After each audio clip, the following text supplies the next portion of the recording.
Bonsoir et merci d'accueillir dans votre cabinet les caméras du collectif NoPass 24. Quel âge avez-vous et depuis combien de temps exercez-vous votre profession de masseur kinésithérapeute? Bonjour, j'ai 47 ans et j'exerce ma profession de masseur depuis 2001. Vous avez décidé de ne pas vous faire vacciner. Pourquoi?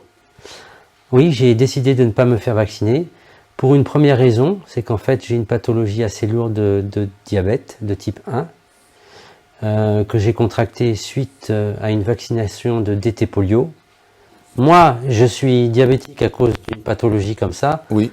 à cause d'une vaccination comme ça, qui fait partie d'une statistique de 0,03%, et que ma pathologie n'est pas référencée dans cette statistique. Je sais aujourd'hui que beaucoup de gens autour de moi qui ont des pathologies post-vaccinales Covid ne sont pas référencés non plus. Les statistiques sont donc faussées. Mais on sait qu'actuellement, il n'y a pas que la vaccination qui existe, qu'il y a des traitements alternatifs, comme l'ivermectine par exemple. Pourquoi justement ces traitements ne sont pas prescrits? Ils ne sont pas prescrits parce que l'État a décrété que ces traitements n'étaient pas bons et judicieux et les a rendus obsolètes en fait, et les a même interdits. Quelle sera votre situation le 15 septembre? Alors le 15 septembre, j'ai déjà donné mon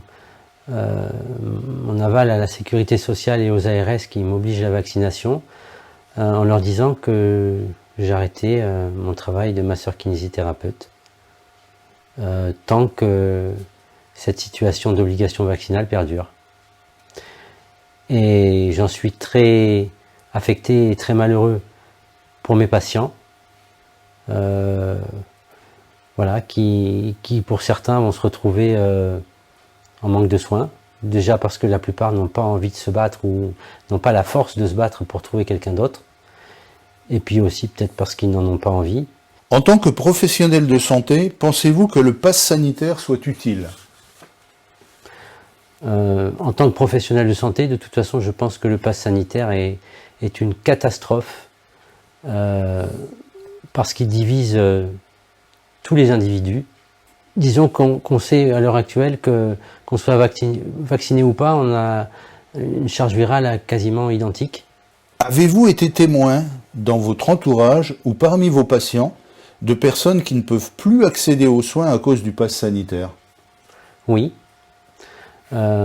Déjà ma femme, qui a eu un grave problème d'oreille il y a une semaine, qui a réussi à accéder aux soins parce que c'était une urgence. Elle a eu 2 rendez-vous et le deuxième a été très compliqué. Je connais une dame aussi qui est en phase terminale de cancer, sous chimiothérapie, donc non vaccinable de toute façon parce que son système immunitaire est complètement effondré. Et en fait, comme elle n'est pas vaccinée, ses soins sont complètement interrompus et elle doit se débrouiller toute seule avec son médecin traitant et l'entourage qu'elle a. Quel message voudriez-vous adresser à tous ceux qui se satisfont de la liberté conditionnelle acquise grâce au pass? Le message que j'ai à donner, c'est qu'en fait les gens qui se contentent de ça, je pense ils sont un peu comme moi, ils ont des gros problèmes de vue et ils n'ont pas réussi encore à ouvrir les yeux. Oui, précisons que vous êtes malvoyant. Tout à fait. Mais c'est pas la même malvoyance. Ça me choque, oui, ça me choque extrêmement. Mais je pense que ce qui me fait quelque chose, c'est que je pense que les gens, ils ont rien compris. Ils sont déconnectés de la réalité et c'est ça qui me choque en fait. C'est qu'ils soient déconnectés et qu'ils ne voient rien. Vous avez 2 enfants. Pensez-vous qu'ils puissent être obligés prochainement de se faire vacciner pour poursuivre leurs études? Je pense que l'État fera le nécessaire pour pousser les enfants à être vaccinés. Je pense qu'ils sont capables de le faire. Et je pense que les parents, il faut qu'ils se défendent pour leurs enfants, parce que le Covid ne touche pas les enfants, du moins les enfants sains en tout cas, et en conséquence de quoi il faut respecter les enfants. Parce qu'ils ne sont pas concernés par ce virus. Les contraintes imposées par notre gouvernement vous inquiètent-elles pour l'avenir de vos enfants, justement? Non. Je ne suis pas inquiété des contraintes du gouvernement, parce que je suis certain dans mon âme et conscience qu'ils ont déjà perdu le combat.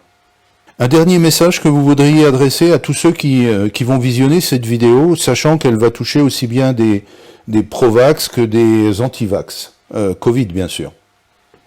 Le message que j'ai à donner, que les gens soient vaccinés ou pas, c'est la liberté de chacun.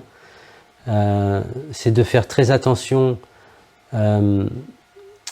justement au choix que l'on fait.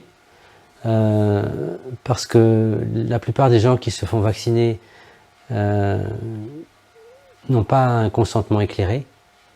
D'autre part, ils vendent des vaccins comme des médicaments. Normalement, il y a des indications et des contre-indications dans chaque boîte de médicaments qu'on achète. Et là, pour les vaccins, je suis désolé, il n'existe rien.